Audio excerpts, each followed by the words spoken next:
and welcome to Bend the Knee, a Song of Ice and Fire podcast. I am Sir Matt, the Bud Knight. With me today, as always, is Sir Ezra, the Watchful, and his squire, Lady Raj, Mistress of Horse. Hey. And today, we are talking about Season 8 of Game of Thrones. You know, it's been just about a year since it was released. Actually, a little bit over a year now.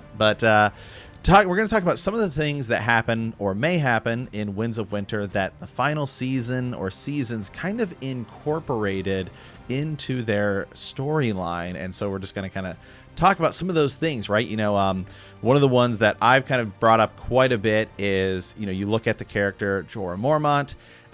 He gets in the show, he gets grayscale, right? And then goes to the Citadel to get healed. Well, in the books, that's an entirely different character, Jon Connington, who is the one who gets grayscale. So, you know, is that something that they blended and took? And so how does that happen? And as we know in the books, there's a lot more characters, right? It's something that Ez and I have been talking about, especially, you know, some of these characters like Young Griff, right? You know, how is he going to fit in?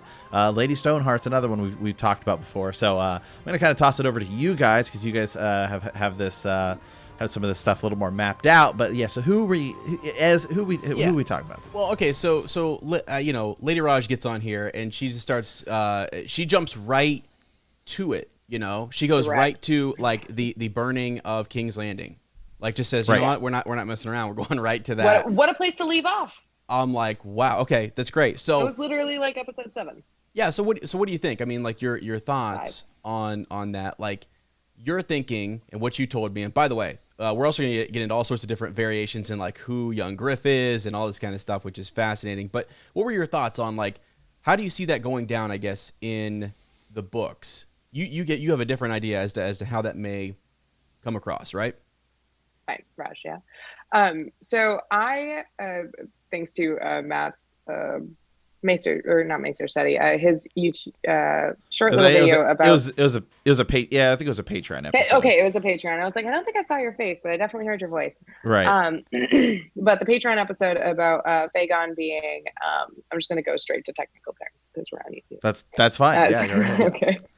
But so Aegon being a son of Robert Baratheon is one of the most poetic like bows I've heard of regarding all of this, and I really liked the idea. What sparked me onto this idea was the connection, as you said earlier, of Jon Con and Sir Jorah Mormont through their devotion to their Targaryen, respectively, and the fact that they get grayscale. And the fact that what really kind of sealed them together is both of these people, Jon Con and Jorah Mormont, they want their respective targs to succeed and to take over because they believe in something. And this is a beautiful avatar for it to come, you know, to fruition through. And the fact that I was going to be like, oh, the fact that they both died, but the fact that Jorah dies at Winterfell in season 8, that tells me that Jon Con's obviously going to die, but you know, he's got the grayscale, but I think it's going to happen before he makes too big of an impact on Westeros. Because burning King's Landing is a very intense thing to do. Yeah. It's very malicious. It's very masochistic. It is if to do that, you have to have some serious reasons why, and they may not be valid, but they're valid enough to you. You know, the Targaryen burning everything to the ground. And okay, I guess you could like dig and kind of look and see how Dany may or may not possibly be able to come to that kind of a conclusion. But I like the idea that basically Aegon kind of snaps after the death of Jon Con, and then learning the fact that he's no longer a Targaryen, and then still burning everything to the freaking ground, but with a wildfire caches. Right. So that's kind of where I think a Targaryen totally burns down King's Landing, but I don't know if it's a real Targ, and it is not Dany. Yeah, and as you say, wildfire. I think that was interesting. That would be what he would have to use essentially. Right, well, because he can't ride a dragon. Right. Yeah. Yeah. You could blend a lot of stories. So real quick, just for the guys who aren't familiar, I did a Patreon episode on the Robert Barath false Aegon, right, or Young Griff, potentially being Robert Baratheon's son, and that comes from a line.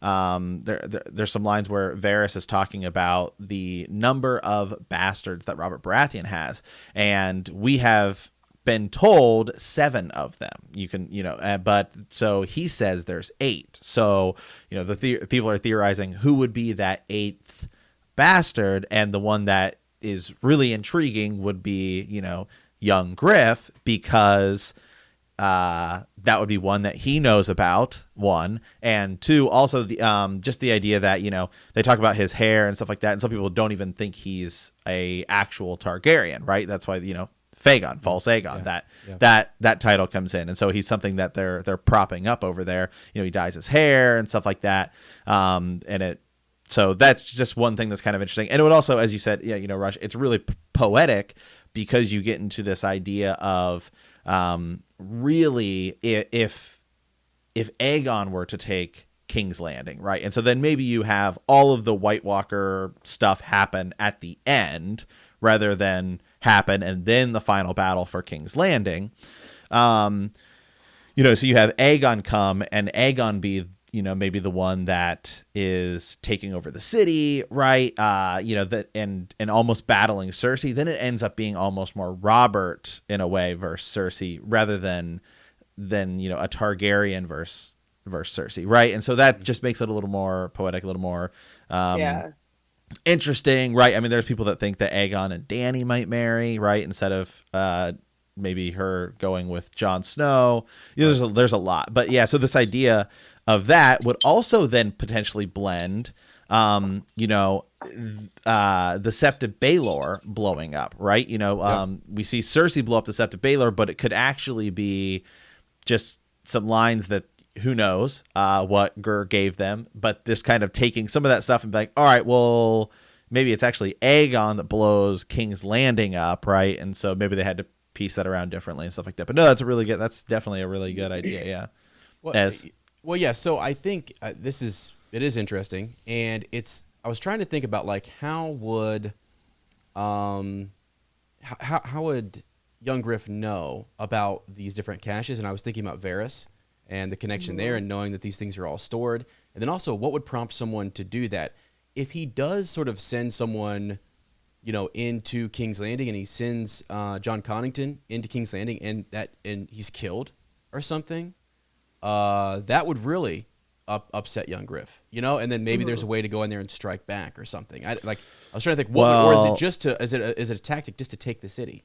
Well, what would be interesting is in season 8, one of the final things that sets Daenerys off against Cersei is when Cersei beheads, Missandei right in front of her. Yeah. And so if it were like not her, but John Connington, who he's, pretty much known like kind of as his father figure, I could see that. I actually really like that. Setting him off. Yeah, that would be wild. I think that whole Young Griff arc really does throw in a major curveball, because Matt and I were talking about, if you didn't make that adaptation as a showrunner and into season 8, and you said, we're not going to develop that character, well, then the major events that happen around that character, because it's kind of a big player, like we can't really, like the blowing up of the Sept of Baelor, well, we have to do that differently because we didn't adapt Young Griff to the screen. So right. That's sort of the idea, is like, what variations are there? What are we going to see in Winds of Winter that's going to be different? I think it's right. Interesting. Well, and there's other characters too that Gur may need, because you have other characters as well, right? I mean, so it's easy. I think it might have been easier in the show to say, okay, we're done with the Tyrells and Kevin Lannister and the Faith, right? We don't need them anymore. Let's blow up the Sept of Baelor, so now we can move into our kind of end game, right? Which is going to be the White Walker and then final battle, which was season 7 and season 8. Well, Gur, I mean, he's still, as we've said, there's still so many threads that are out there, right? You've got Victorian Greyjoy, Arryn Greyjoy, all these, Oh yeah, Euron Greyjoy, right? You get these other guys that are out there. Lady Stoneheart is still a figure, Young Griff, that it's not just, oh, we need these characters to do something. Well, those characters have to interact with other characters, and so it becomes more difficult to kill off some of the other cast because you need them to interact with all these other pieces, right? So it's not just simply going in a chessboard and saying, all right, let's get rid of this piece, get rid of this piece, get rid of this piece. When your final conflict is going to be two people, it's just when you only have like 8, it's easier to just say, okay, we can be done with him now, we can be done with him now, done with him now. But when you have like 20, it's like, well, hold on, I need this guy to interact with him, and so that's kind of the thing. And so Gur's he may need some of these characters that they begin quickly killing off. One of the other ones, real last kind of point here, that Ez and I've talked a lot about on the podcast that we think is going to be different is Littlefinger. I mean, the show it seems like they just don't even know what to do with him. So they're just like, okay, I think it's just time for him to die. I mean, I think everybody so much thinks, so that they let the actor just do it. Yeah, I mean his arc. I do not. I mean, it's literally the first couple episodes of season 7 to me. Like, it was the first time in Game of Thrones where I was like, man, I am not necessarily bored by this, but like a lot of the Arya, Sansa, Littlefinger stuff at the beginning of season 7 is really for me when it was like, okay, what are we doing here? Right. I mean, right. Just on that real quick, I'll have Raj respond to this. So it's like, that's where I get, Sir Matt, that people say there's execution issues. So based upon, that's where I go back and I say Dan and Dave are better at adapting an entire book source material to the actual season versus like I'm given cliff notes from the author. Here's where I think Sansa and Arya Stark's arc is going to meet, and then here's how we're going to resolve some of that Littlefinger stuff. And then they just sort of go like, we don't have all the details, we didn't adapt those characters. That's tough to pull off, and we see that in this when they're kind of like, Arya and Sansa fought in the beginning. They have to reconcile. They have to come back together as sisters. So I do see that. I think that's something that's probably going to happen in the book, but just the way that it went down in the TV show, just it didn't land as well because you don't have all those other supporting characters, and maybe you're not even in the right region where George is going to have that take place in the books. So it's just tough. Right.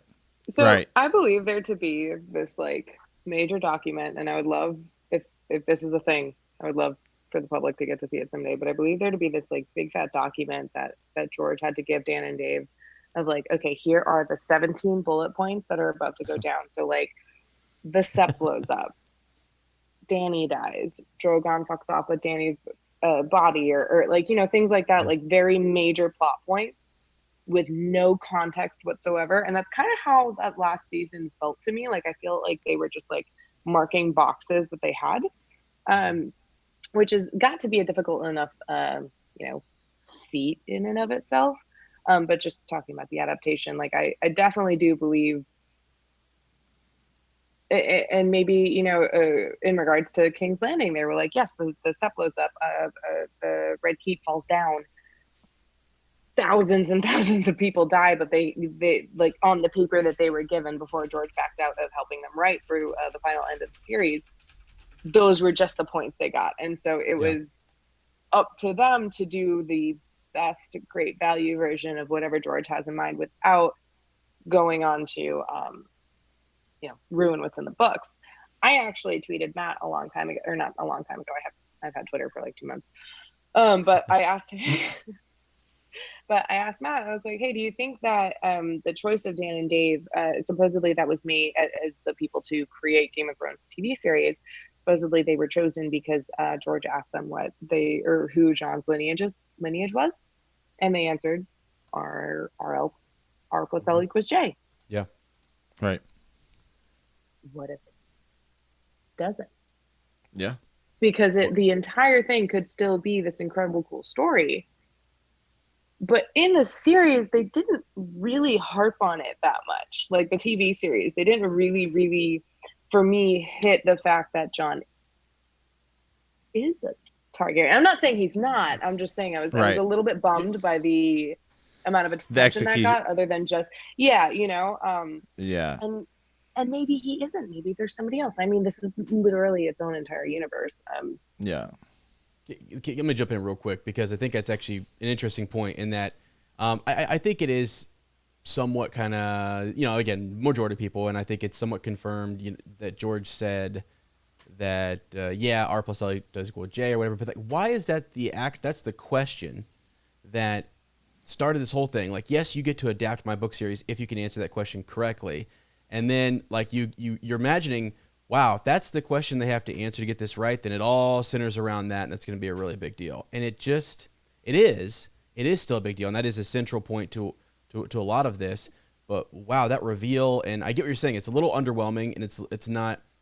It was still a big deal because it was subtle, and I remember when it happened, like nothing's really said about it. We just sort of see this image of their marriage, and Sam and Gilly learn a few things, and we're like, oh wow, that's pretty cool. But it didn't really do anything moving forward.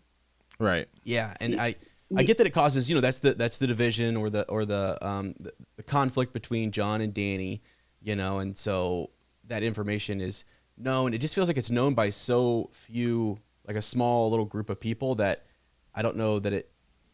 I don't know. Then again, if somebody comes out and says, "Hey, Jon Snow is actually, a Targaryen," and people believe High Lords and people who say that stuff, well, then now the small folk are kind of like, okay, yeah, that guy's that makes sense, and we're gonna believe you, take you at your word, and we kind of can see how that could cause Dany some issues. But it is fascinating. I don't know. Yeah. I have a quick question. Other than Bran telling people, like, who else could confirm RL equals J? Yeah. So like, I'm not saying like, no, in the books, like who is there to confirm it? Assuming that Jon comes back from the dead and all that, like, other than Jon Con, possibly maybe, and Jojen Reed, and Bran and or Bloodraven and all that, like, except for the people who are like indexes of all the information throughout this entire series, who else would be able to confirm that? Well, yeah, I mean, the interesting one would be, well, in the show we have Sam, Sam and Gilly who figure it out, so that could still happen. And that might be it, actually. To be entirely honest. No, so that's a good question, because a lot of the theories, when you look at a Song of Ice and Fire theories, they center around people who have different identities, and it all goes back to the Tower of Joy, and it's like, is Ashara Dane still alive? Sir Arthur Dane, is he Mance Rayder? All those theories set up because they want to see, like, those are people who were there and who could answer that question. But then it's tough for me because they have a different identity if those theories land and they end up being true, which they didn't in the show at all. Right. So they don't seem like they were major points. But like I think that's where people are going, is like, who could answer that question and tell us that information? And that's what has driven a lot of the Song of Ice and Fire theories. So I have a new question. Yep. Why hasn't Jon Con said anything about it? Probably he was supposed to be like, no, but he was supposed to be so close to Rhaegar, and like, I don't know. He may not. He may not actually know. He may not know. That's what I mean. Why? Like, if he was a part of his Kingsguard and things, like, which parts of the Kingsguard he wasn't. Well, John Connington until wasn't. After. No, he was the hand. Yeah, he was his. He was. Yeah, exactly. Yeah. So he was just like, he was his closest friend and stuff like that. Yeah, and so he may not know. Yeah, Arthur Dane would be the guy who would really know, but he may or may not still be alive. But Arthur Dane, you mean Mance, right? Well, I don't know. Actually, I'm more a believer of the Mance's Rhaegar. Arthur Dane was Corin Halfhand kind of kind of thing. But anyway, that's we can save that for another discussion. Yeah. Sorry. But Raj, I mean, like, everything. No, so Jon Connington, I mean, like that, like, we have often asked the question, who knew about the Tower of Joy, and who knew, like, how did Eddard Stark find it? Like, how does he and his men go there? How were they able to locate it? Someone had to have told them about that. And so you think about who was in King's Landing. I think that's one of the bigger mysteries, is like, was it Varys? Was it someone around the Mad King? I mean, did Jaime know something that, I mean, again, I don't think so, because he's kept at King's Landing. Like, what are the other Kingsguard told? Why wasn't Sir Barristan Selmy there? There's a lot of those questions, and it's like, does Jon Connington know some of that could he reveal that in Winds of Winter? And it's something that he, like, either, I don't know, like, does he regret? Because the idea too here is that this is like that his son, that Young Griff is, son is right. It's the one shred of Rhaegar that Jon Con has left. Right. So maybe he doesn't, because if he knew about another son, I mean, would he not then maybe try to unite the two, and then we have a prince or an heir set up underneath? False Aegon, Young Griff. Maybe he's pseudo-Selmy and doesn't consider Jon the actual heir. Yeah. Yeah. He's very, very like by the books. Like, this is the only heir. Right. Yeah. So Anyway. Awesome. Sorry awesome. No, it's okay. Awesome. Absolutely. So, all right, guys. Well, hey, thank you for watching. We'll definitely be back. There's still so many more things to talk about Winds of Winter. Thank you, Lady Raj, for joining us today. Thank you guys so much for having me. Yeah, absolutely. So, all right, guys, we will see you next time. And remember that winter is coming.